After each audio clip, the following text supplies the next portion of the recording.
thank you, Caitlin. I would like to call the special Board of Ed meeting to order. Today is January 10th and it's 5:30. So, Susan, as we have had the conversation about you and I, is to really kind of talk about the transportation. You were having a lot of information and a lot of concern about what was happening. And as we begin to create our budget, or take your budget and make it ours, you wanted us to know what's kind of going on. So I would like to say thank you to Sam, because I know that you and Ken have been working really hard at negotiating around this. So that's the scene. That's where we're going to start. And I'm going to sort of pass the torch on to both you, Susan, and your staff.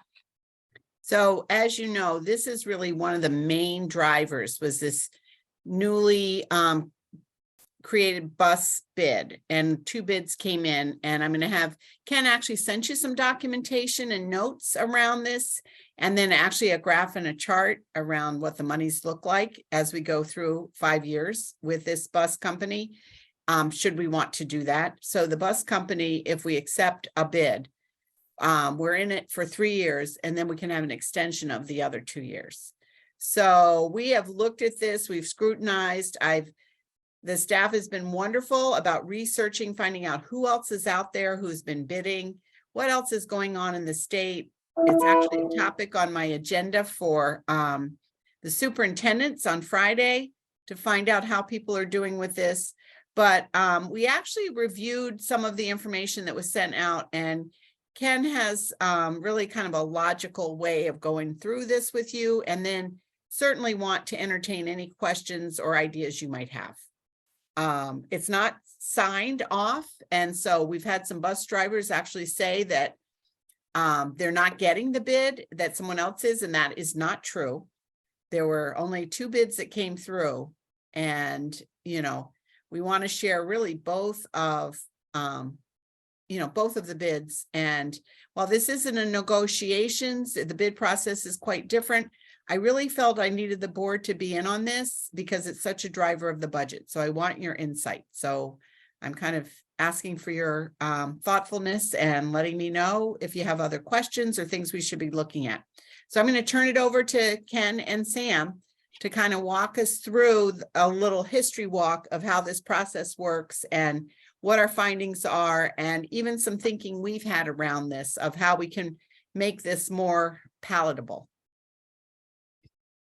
Sure. So we did provide, Susan, Sam and I did write up kind of like a brief on what we did, but in case you hadn't looked at it, or just to talk about some of the points, we gave a little bit of history on the current contract, and it's actually a contract that's been extended a couple of times. Originally it was, I think it was 2011. So it is an older contract that we've been extending. And so but once we decided we were going to go out to bid, we did have a preliminary discussion with STA prior to bidding to find out what an increase might look like had we wanted to entertain an extension. And it was large. It was a large increase. So we definitely thought that going out to bid was the best idea. We worked with a transportation consultant, Mike Kennedy, who has some experience both with our district as well as the area districts. We discussed, among other things, we discussed who would pay for fuel, where the buses would be housed, and the 6-to-6 schedule that we currently have. It was decided that that fuel, it was best if we continued to purchase the fuel versus have the transportation company purchase it, because they would be making assumptions on where that cost would be going and adding a markup on top of that, so it would be more efficient if we bought the fuel ourselves. We also wanted to keep the buses within town, both from an efficiency standpoint, so they don't have to travel as far to get to our students, but also for the fact that we may be able to recoup some property tax with having those buses housed within our borders. And then finally, on that 6 to 6, it was. We didn't find any other districts in the state that currently have this 6 to 6 schedule, so there was nothing really to compare it against. 6 to 6 is difficult for transportation companies to predict, in that, you know, they'd have to be ready at any time with any bus for that 12-hour period. So it's hard for them to manage, and what they end up doing is just tacking on some more costs to the bid. So we thought, in an effort to keep those bids lower, we would remove that 6 to 6. In addition, during the pandemic, we didn't get the benefit of that 6 to 6 because we weren't doing any of those extra runs. And so whatever extra we might be paying for that wasn't being utilized during that time. So we came up with the bid specs. We contacted 6 bus companies, and we also put it in the newspaper. We had 3 bus companies that came to our pre-bid conference to discuss. That was DATCO out of New Britain. We had First Student and STA that came to the pre-bid. And in the end, on December 6th, when we actually opened the bid, there were just 2 bus companies that they actually put in 3 bids. Well, SDA put in 1 bid, and First Student put in 2 bids, one for an all new buses and one for a mix of older and newer buses. Once we calculated those bids, the lowest amount was STA. They were lower. I don't know if you I can put up this maybe I'll put up this little that would chart. help. The money Yeah. schedule. But we do have it. Let's see. There it is. All right, hopefully you can see that. So this is just totaling the cost for those 3 bids. You see in the yellow, that's what the cost is for this year. And then you'll see this 3 columns. One was SDA's bid, and the other 2 were First Student's 2 bids. And all 3 are going up the first year by approximately $1 million or more, Correct. Yep. nearly and after. Yeah. Yeah. And so, SDA, for instance, goes up 21% in year 1 and then 5% thereafter, whereas First Student had their 2 bids with 32.4% and 26.5% increase in the first year and 3.5% increases thereafter. And then the bottom line is also good to look at after all that time. What is the percent increase? Yep. I did talk to some other districts. I spoke with New Britain, Tolland, Trumbull, Naugatuck, Danbury, Griswold, Waterford, and they're all experiencing double-digit increases. Only New Britain, Tolland, and Trumbull have actually gone out to bid at this point. New Britain and Tolland came in; their bids were very, very close to the bids that we got back. Trumbull is opening up their bids next week. I think what's happening is that what we're getting on these bids is these are the market rates as of now. There's been quite a lot of change in the bus area, increase in wages, and so I think it's driving a higher cost. And I have to say, I was a little concerned after meeting with colleagues, and Waterford had said that they really had closed a deal at, something 3 to 5% for the next 5 years. But when we went to investigate, percent doesn't always tell you everything. So they had a bus contract that was much higher rate per day. And so we had been fortunate to be with STA and have something that was much more reasonable. So while it's up 21%, from what Sam and Ken and I have really researched, it seems to be what others are paying. So it's not, out of the norm for what other school districts are paying. Trumbull is anticipating a 20% increase in their bus contract, which they're gonna open up those bids next week, but that was their anticipation. So at this point, the recommendations from Sam and I would be that we go back to the lowest bidder, which happens to be STA in this case, and just see if we can maybe I don't know if we can help to that year one increase is just so large. Is there some way that we can spread it out. that over maybe some years or a year or something like that? But that would be the recommendation that we have at this point. So I understand from the bidding process that you can actually negotiate with the top bidder. So there's some things that we want to make sure are happening. You know, as we've had with the 6 to 6, to have some of those field trips in place within the parameters of Groton. You know, there's some other things too that we want to lay out to see. I'm really concerned that our bus drivers are still using a piece of paper, and when they are new to the bus company, they're looking at the paper and driving the bus sometimes. And I really think they need to have some kind of really good navigation system. There's a law that says they can't be, you know, on their phones or watching a map, but they can listen to directions.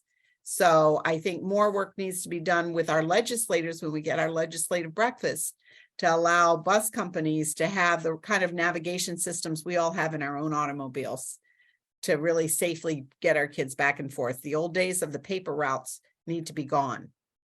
They're not effective. And they cause a lot of concern on the day-to-day practice where buses are late, new bus drivers get lost, and So- it really needs to be improved. I hear your concerns, and those are incredibly valid, but I kind of want to stay to the money first, and then we can talk about Okay, supporting you around the safety of the bus drivers and more importantly, Right. the I only mention it because this would be a time that we could negotiate some of that within. So Okay. we could agree to something and then say, but also we want to. Got that. Thank you. I'm gonna recognize Rita. Thank you. Let me lower my hand. I have 3 points that I'd like to bring up. The first is that Connecticut is going to be, you know, at least 30% of all buses in the state of Connecticut, including school buses, need to be electrified by 2030. And we have gotten emails. I have brought this up. We've gotten emails from parents wondering, you know, have we applied for some of this funding? Volkswagen, it actually comes from a settlement from Volkswagen. So $9.5 million is being used by Griswold, Middletown, New Britain to electrify a portion of their buses just to start the first year. But there's 55, I think it's $1 million in this Volkswagen settlement. And beyond that, there's $5 billion for transportation and the climate initiative in the new Transportation and Infrastructure Act that was passed by Congress. So I want to know how aggressive we have been about looking at this with STA. What are their plans? My second point is I don't want to see a 5-year contract. A lot of that has to do with the electrification of the buses. I think that that's way too long, and I think we need to let them know that this is a really important for our state, as well as Massachusetts, Rhode Island. I mean, there are 15 states that have signed on to this initiative, and they have these boot camp that these initiatives that, you know, administration could be signing on to, going to these meetings and trying to find out, like Griswold did in Middletown, how do we get some of that funding? That is very important to me. The other thing is,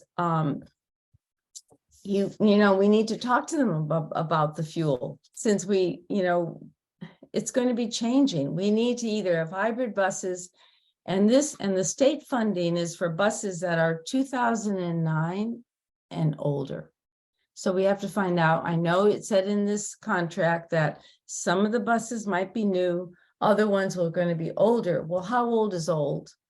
What are they talking about? And does this talk about seatbelts for students? So there, I have a lot of questions about this. I mean, it's fine if you want to go to STA. I just don't want to see a 5-year contract. And I want to know more about what we're doing as a school system to electrify our school buses like we should be doing. Thanks. Thank you, Rita. Liz? Yeah, I just wanted to ask, is the 5-year contract, is that standard for around our region, or is it, I mean, I don't know. Is that the norm? Is that we go for a 5-year contract, or is it, you know, would a 3-year contract be better? Or available? So it's a 3-year contract with a two additional year extension individually. So 1 year or 2 years. And that is somewhat standard. And the 2 years are at our option. We determine that.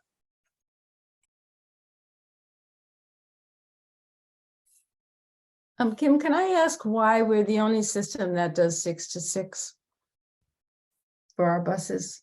Well, Rita, you certainly can, but that was going to be my question, but okay. Good. Oh, and I guess, can I expand your question, Rita? Is there a way for us to not? I mean, do we have to have, if we have 6 to 6, is that the whole fleet? Or can we say a certain time of the year? Because I do know that there is meets and all that stuff, but is there a way to kind of, and would that negotiate our price down? And Ken and Sam, I'm not even pretending that I know about that. And after they answer my question, Matthew, I'm going to recognize you. Thank you for letting me jump So in. I think that needs to be clarified. This is not, originally, this was not a 6 to 6. But Correct. we have included costs for the middle of the day for our preschools, because we need to get our preschoolers back and forth. And so I'm going to let Ken and Sam talk to you. This is not what it used to be. But Okay, it thank does you. include the cost to transport all our children during the day, back and forth to school. Correct. This is not, so what we bid out was not 6 to 6. It's a daily rate. And then it's a midday run rate. And those are the numbers that you see there, which is comparable to what we have right now.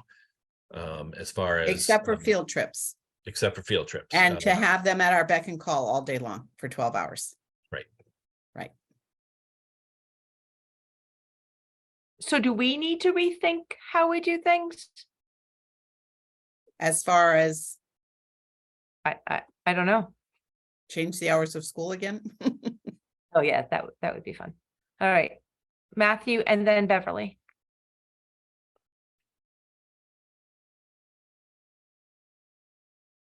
Matthew, I know that you've unmuted, but we cannot hear you. Is this any better? No, Yeah, you get a little bit closer. You're it's actually very faint. Sorry, I didn't have my wheeze. Mm. My instinct, better.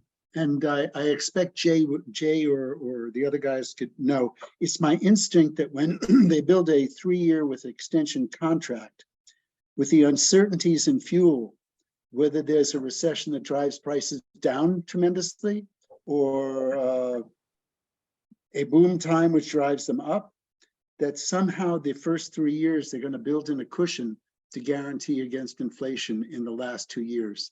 So I'm wondering, and it's above my pay grade, I'm wondering if we decided to go for a 3-year contract without that extension, whether the fact that there was no potential liability to the company for unexpected expenses the last 2 years of a 5-year contract, whether that alone might not enable them to shave some of the cost off a 3-year contract.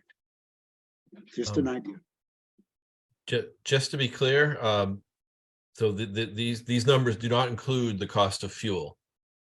The district purchases its own fuel and delivers it to the bus company. You're correct. I did not express myself well. If we're in an inflationary environment and they're going to have to replace some buses, if we go with some old buses, I like the questions that were already asked, but they're guaranteeing to replace them with new buses or with other old buses if the existing old buses see the end of their days. There's a minimum age, in the bid specs, there was a minimum age of bus. Do we have So, any exposure from maintenance? well, they own the buses, so they'd have to maintain Okay. the buses. Okay. Thank you. Nothing will guarantee they'd replace them with new buses. They have other districts that they have contracts for. So, for instance, they lost a contract at the other end of the state recently. If our buses ran out of time, they could replace them with buses from another district, or they could purchase new buses. But there is a limit on the age of the buses. And of course, these buses are inspected by the state on a continuing basis. So they have to be up to snuff at all times. Matthew, I'm assuming that you're done with your questioning. Thank you. Bev? Thank you. Sam, when they talk about new buses, they're gonna have some old buses, some new buses.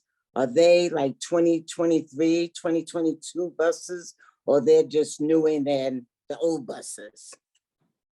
They did give, oh, go ahead, Sam. I don't, no, you can jump in, but I don't believe STA stated in their proposal any number of new buses.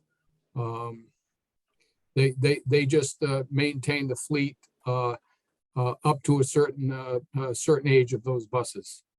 It may have been 10 years. I don't remember at the moment, but I could pull that out.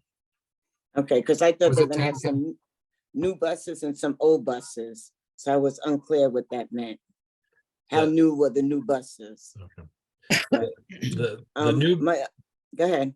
the new bus bid was from First Student. They're the ones that bid the new bus, completely new buses, and then a mix of newer and older buses. Okay, all right, that was just, okay, my mistake, I'm sorry about that. Right. Since we don't have them from 6 to 6, how much extra is that gonna cost us for extracurricular activities for busing? Do you have an idea about that? So the numbers that are shared on that sheet, that includes all the midday runs and the late buses. What it doesn't include are any of the extracurriculars that go outside of the district and are not 6 to 6, because presumably it'd be the same. We still have to pay for those with the 6 to 6 and in the next one.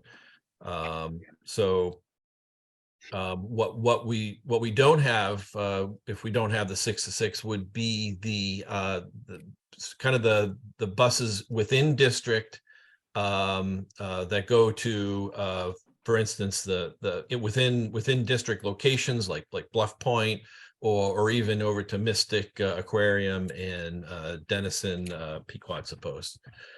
So that currently wouldn't be part of this, but as Susan stated, that's something that we'd like to continue the discussion with STA about.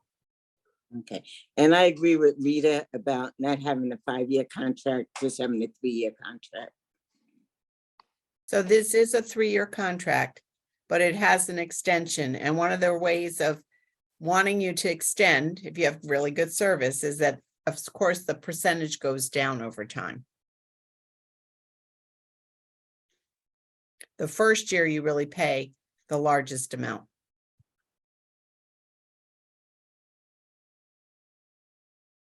Thank you. I'm going to recognize Dean. Thank you. So 2 unrelated questions, but related to buses. And the first has to do with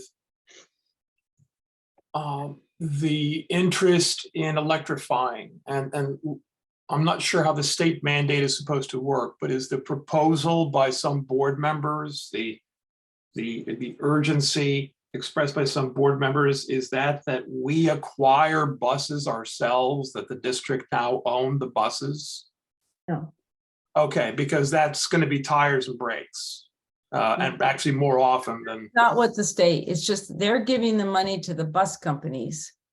Like Right. Middletown is getting 6 new buses, Griswold is getting buses, but they Right. applied for this. And I'm just wondering whether or not we, as a school system, has done this, have gone to these boot camps, have understand that there is a large part of money out there, but you have to seek it.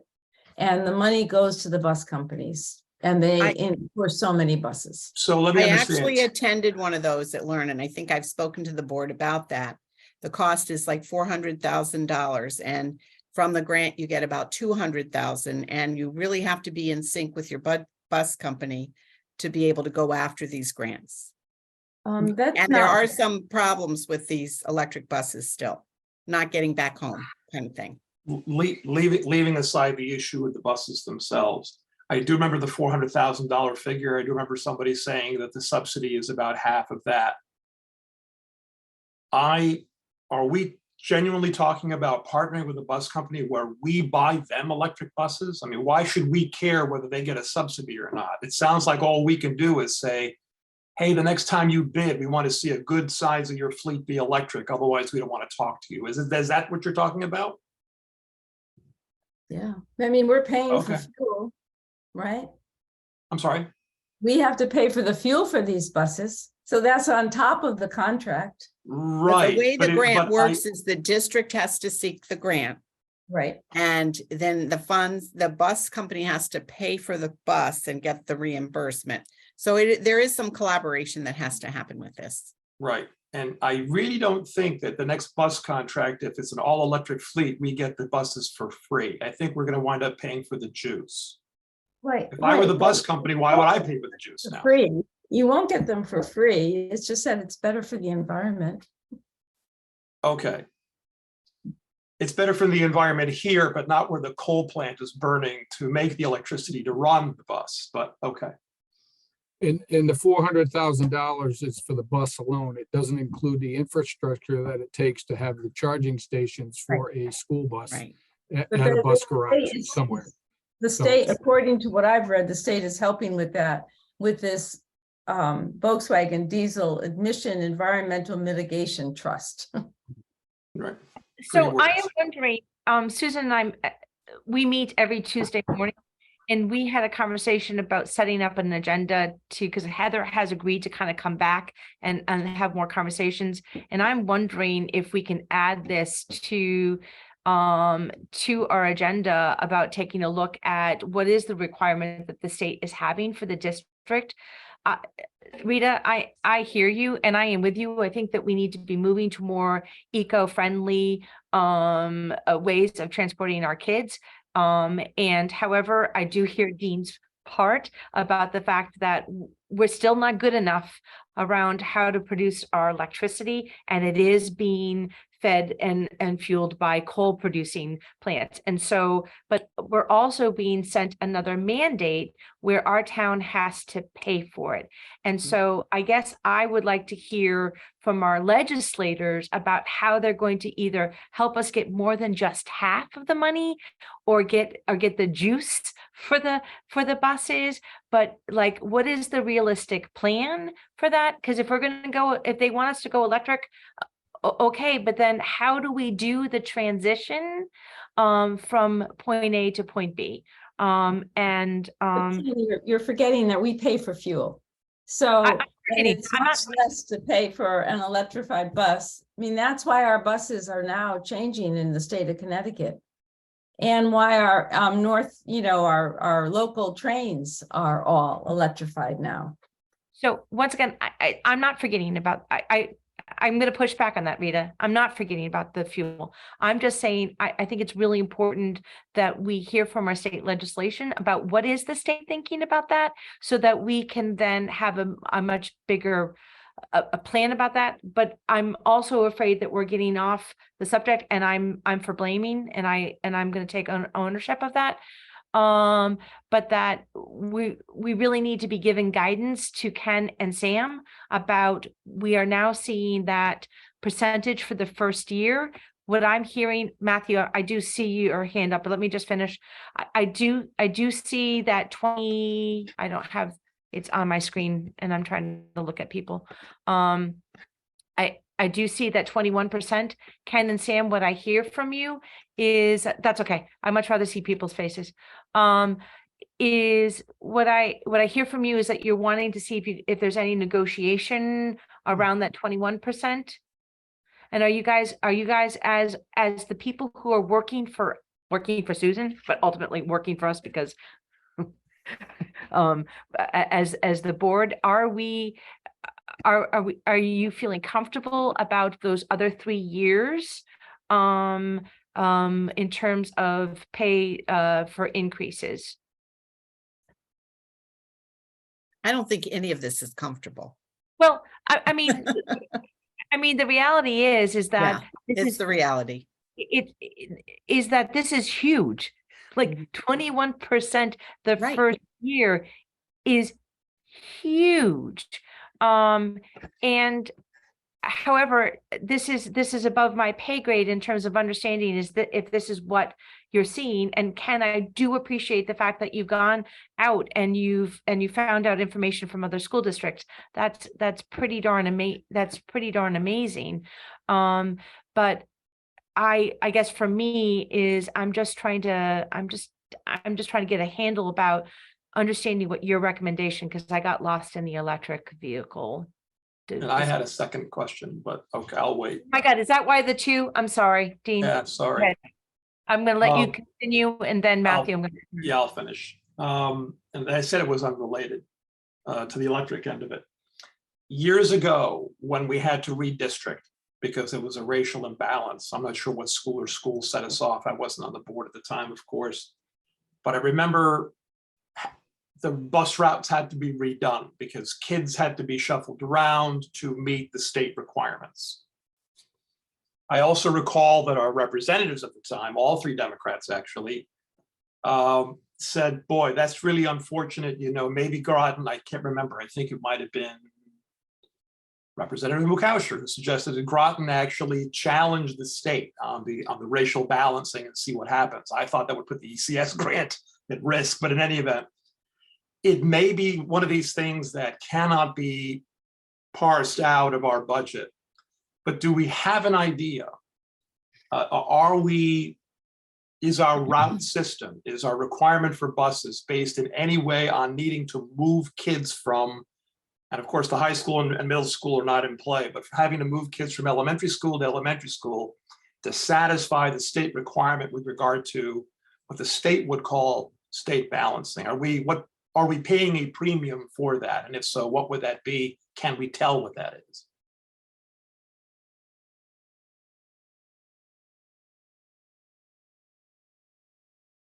Nobody knows. But that's okay. I didn't expect an answer.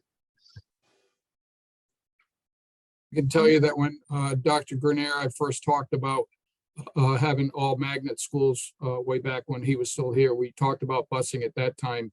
And we were pretty sure that by going all magnet in the district, it was going to increase the length of bus runs because you're moving somebody from North Pleasant Valley Road all the way to Mystic River School, for instance, and that the bus runs would be longer.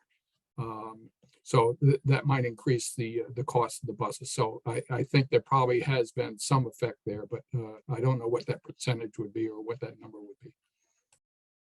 The figure that I recall, again, when we had to redistrict and add runs to move kids around, was something in the neighborhood of 700,000 additional for that service. But I mean, it could have been because we had sort of a where we were and now what we have to spend to change. But if we're not in the middle of redistricting, or we're sort of busing kids around, or they're asking to be bused, they want to go here, they're doing it on their own, we probably don't have a baseline for a comparison. So we know, well, we would be spending this if kids went, for example, to their nearest available elementary school, as opposed to saying, we got to take one person from here and send them over there and vice versa. But all right. I'm gonna Matthew and then Beverly.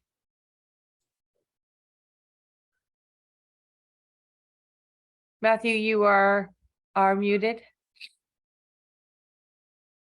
You'd think I'd have figured that out by now. Mm. I listened to Dean's comment about the source of the electricity being coal-fired power plants So while we were chatting, I quickly went over and asked the question, the source of Connecticut electricity. It took me to the Connecticut government portal on a source of electricity, and it says that all plants supplying electricity in Connecticut are gas, not coal. That's it. Thank you. That's still CO2, but It Okay, ain't a perfect world. okay, so let's move on, please. Beverly?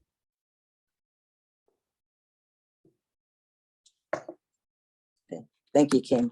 You know what, Absolutely. I hope, Susan, that you and Sam and Ken can negotiate a better deal with them and spread out that 21%.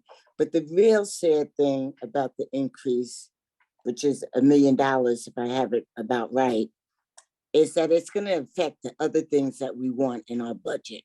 And that's the sad thing. We're not going to get 4%. We're really going to have to start looking at where to cut. I can't see the town council, the RTM agreeing to 4%. And that's the sad thing about this large increase in the bus budget. And that's just too bad.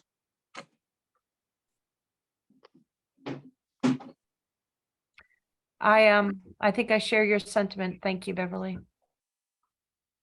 Rita? Yes, I would like to see whether or not, I know there are towns around us that no longer have the late runs because of the cost of the buses. What is the impact of that? We're also busing children all over town because of our magnet schools. Does that need to be rethought? And that we used to have the buses 6 a.m. to 6 p.m. because we had kindergarten runs when our children went half day to school. So yes, you're talking about preschool now, but before they were the kindergarten runs when everybody went half day. But it's just such an expense, and it just seems like, you know, there's like not much we could do about it, but I'm hoping that we could find some savings by talking to the bus company, seeing whether or not we need to do something about these late runs that are costing more.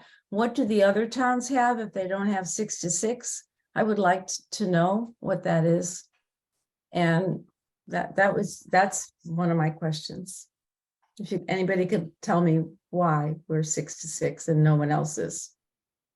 So Rita, I think you're bringing up some really good points, and I don't know how the rest of the board feels.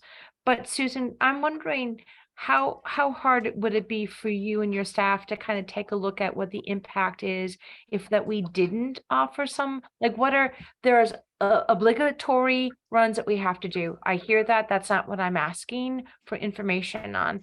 But I'm wondering, are there the spaces and places that we're doing because it seems to be, it was working, it's helpful, but if this is what it is,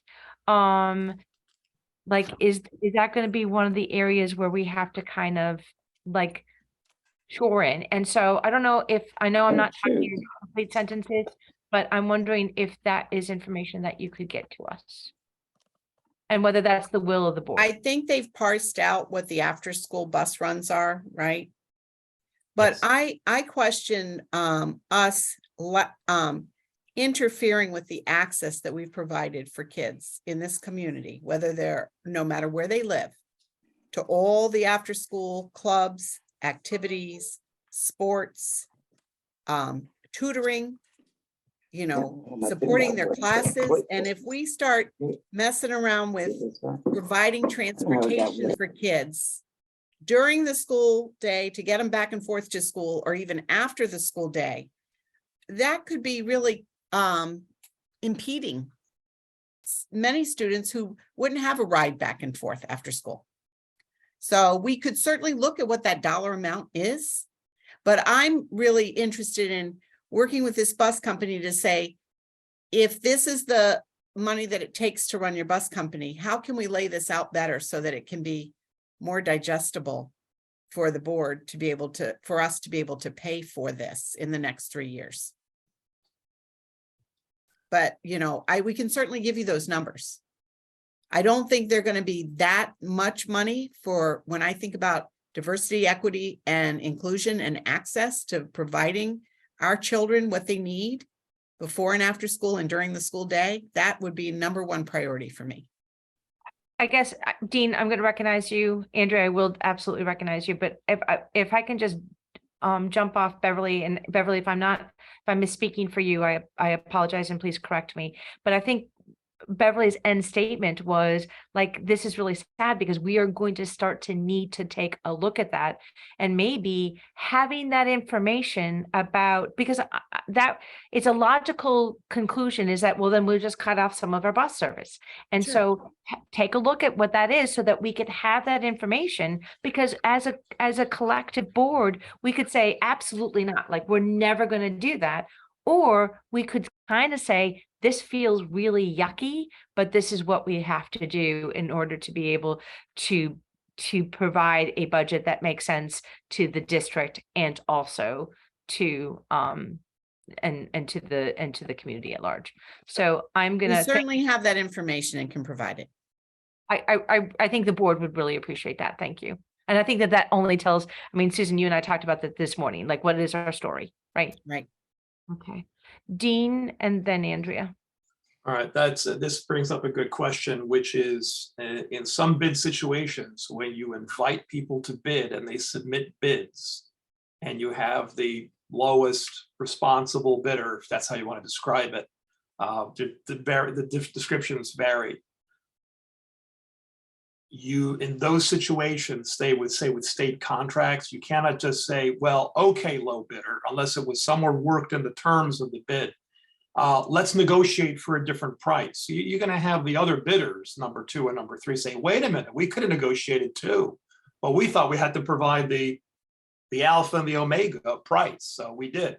And now you're turning around and you're negotiating with the winner for an even better price. Well, on that basis, we could do better. So you have legal actions there. When we say bids, are we asking for bids or do we ask for like quotes? So not really bound by anything. Must we give the policy contract around this, Dean? What's We that? follow the policy around this. Strictly Okay, the it's policy. buried somewhere in the book. Yeah, I'm sure. Yeah. I just want to make sure we don't run into any third rails like that where we have first students say, wait a minute, what are you doing negotiating with STA? You gotta, we can negotiate too if you want. One trick I absolutely think.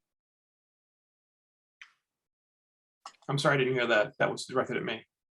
No, sorry. Okay. By accident, my phone turned on and I'm trying to like turn it off so it doesn't speak Okay. any.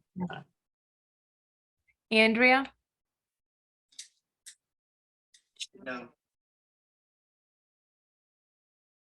Okay, so start off. Okay. I know that nobody on the board wants to take anything away from kids. I know that, but I really want to emphasize what Susan said. And I don't know, maybe I'm not worried about the money as much as I am worried about the kids. And I know everybody else on the board feels the same way. But given what Dean just said, is there a possibility to reopen bids?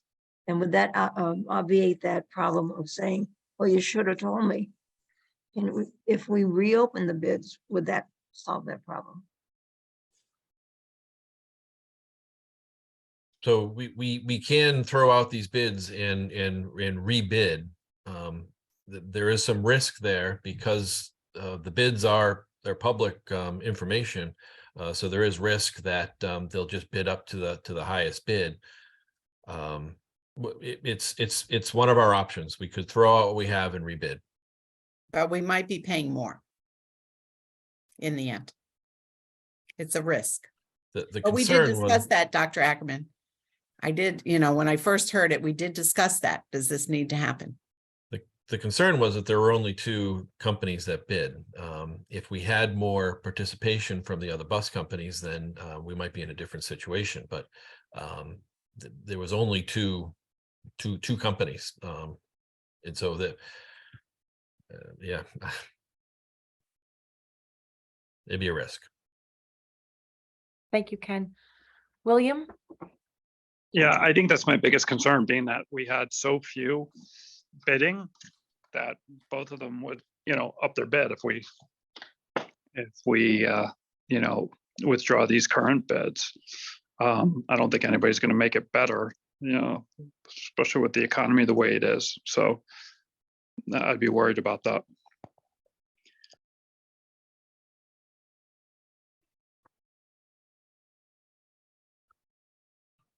William, do you have another question or a comment? Nope, I'll lower my hand. Okay, thank you. I'm just trying. Liz. Susan, I was just wondering, and if I'm sorry I was late, so if I missed this, I apologize. Operator error, but going with this 21% increase, how impactful is that on the bottom line of your budget? It's worth $1 million increase. So that's in addition to what you've already. That's in the proposed budget. We knew about this, so we added it in the budget. So it's in there. It is in there, so it's not an additional thing that we have to worry about. No, but it's a big piece of it. It is a big, I totally hear what you're saying. I really do.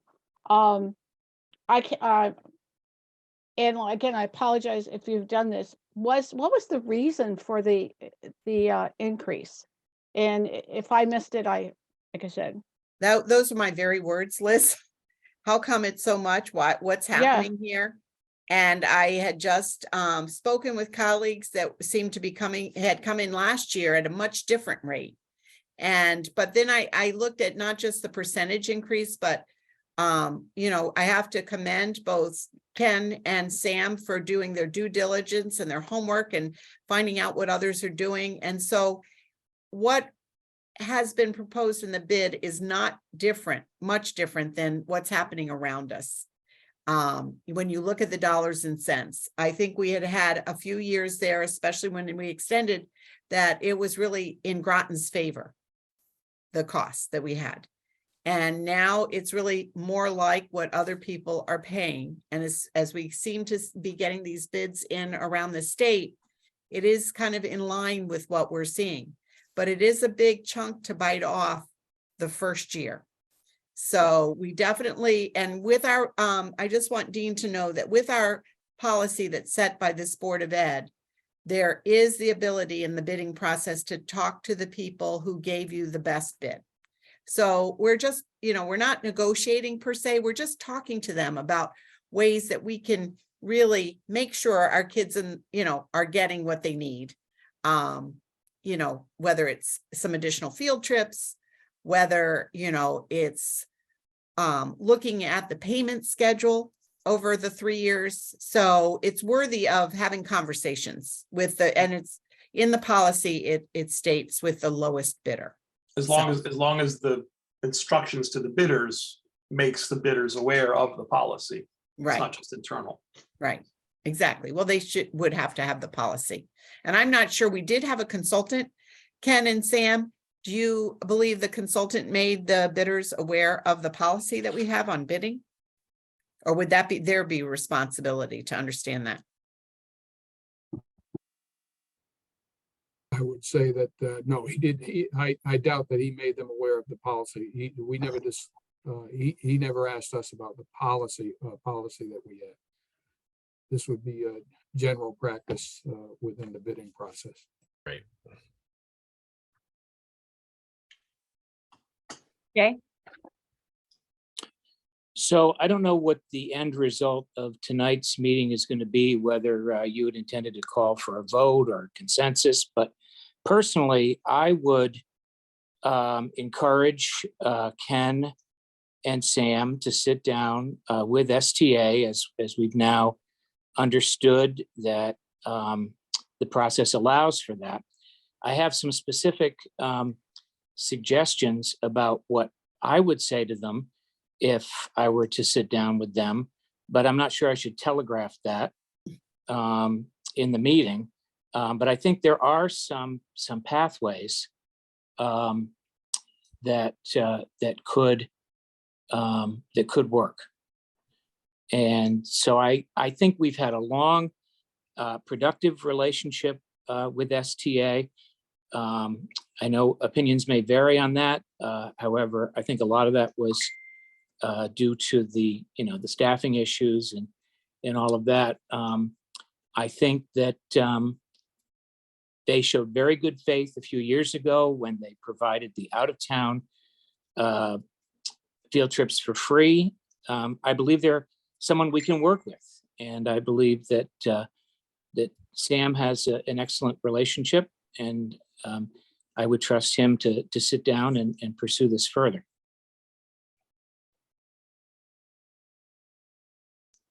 Thank you, Jay.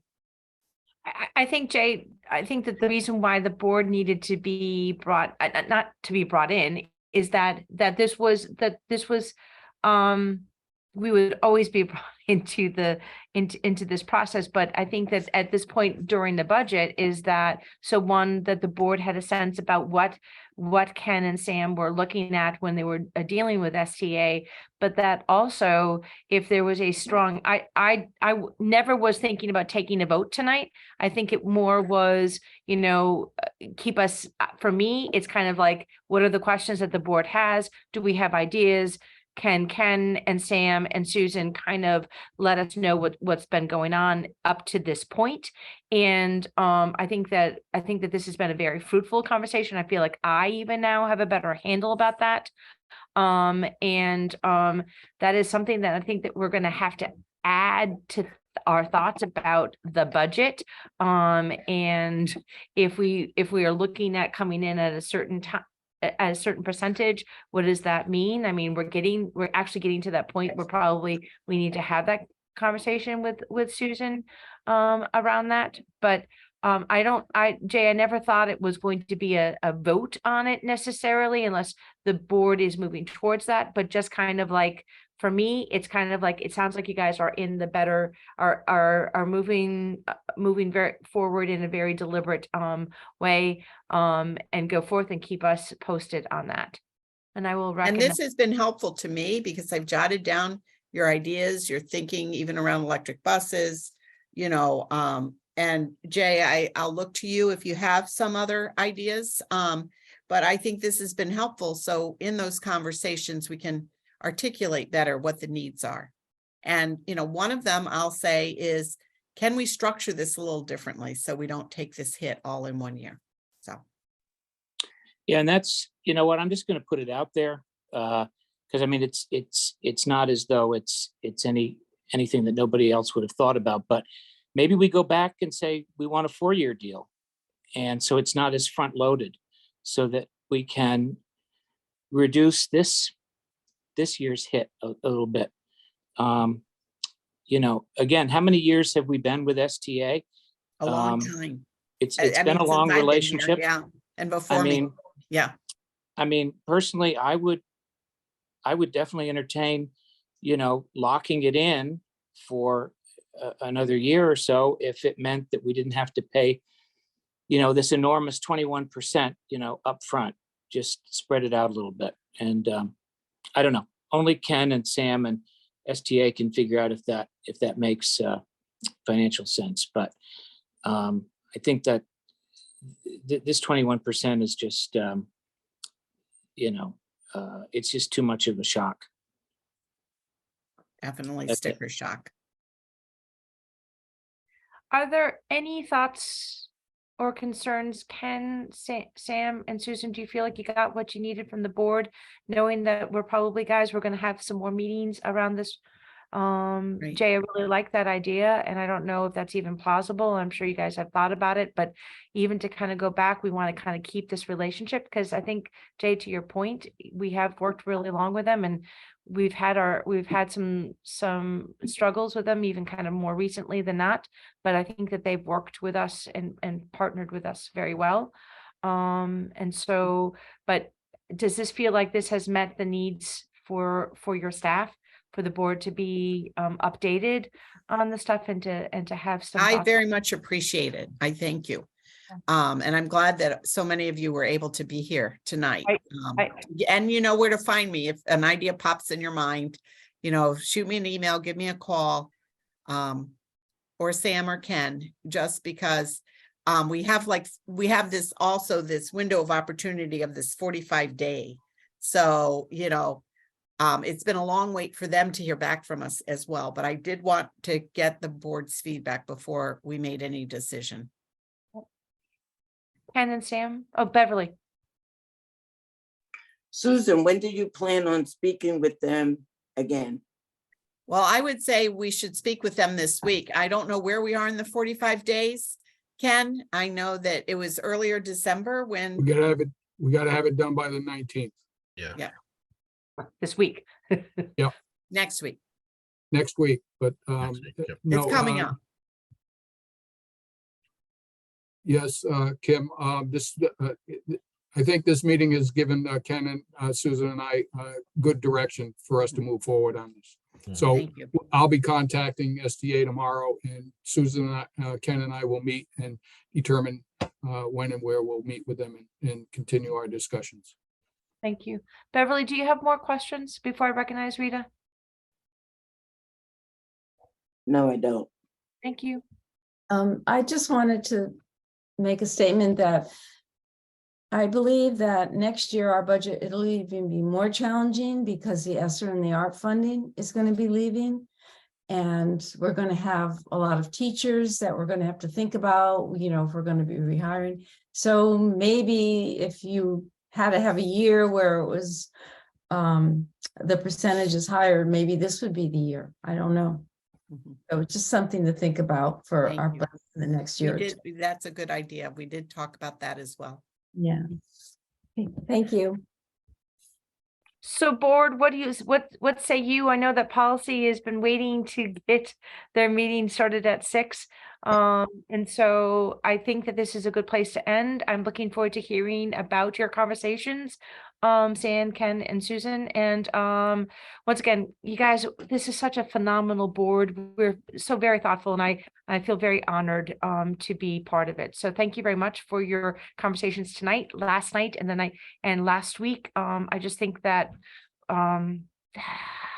the district is very lucky to have all of you and have all of us. So thank you very much. And so I will entertain a motion for adjournment. Rita? I'll make that motion to adjourn. Oh my, I'll second that. oh my goodness. We are I'll saving second the that. universe. We have it seconded. All those in favor of adjourning, please say aye. I know. Aye. Aye. And some of us stay on for policy. Right. Right.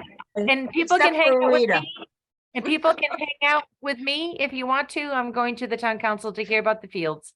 Bye. Thank Great. you, everybody. Thank Thank you. you.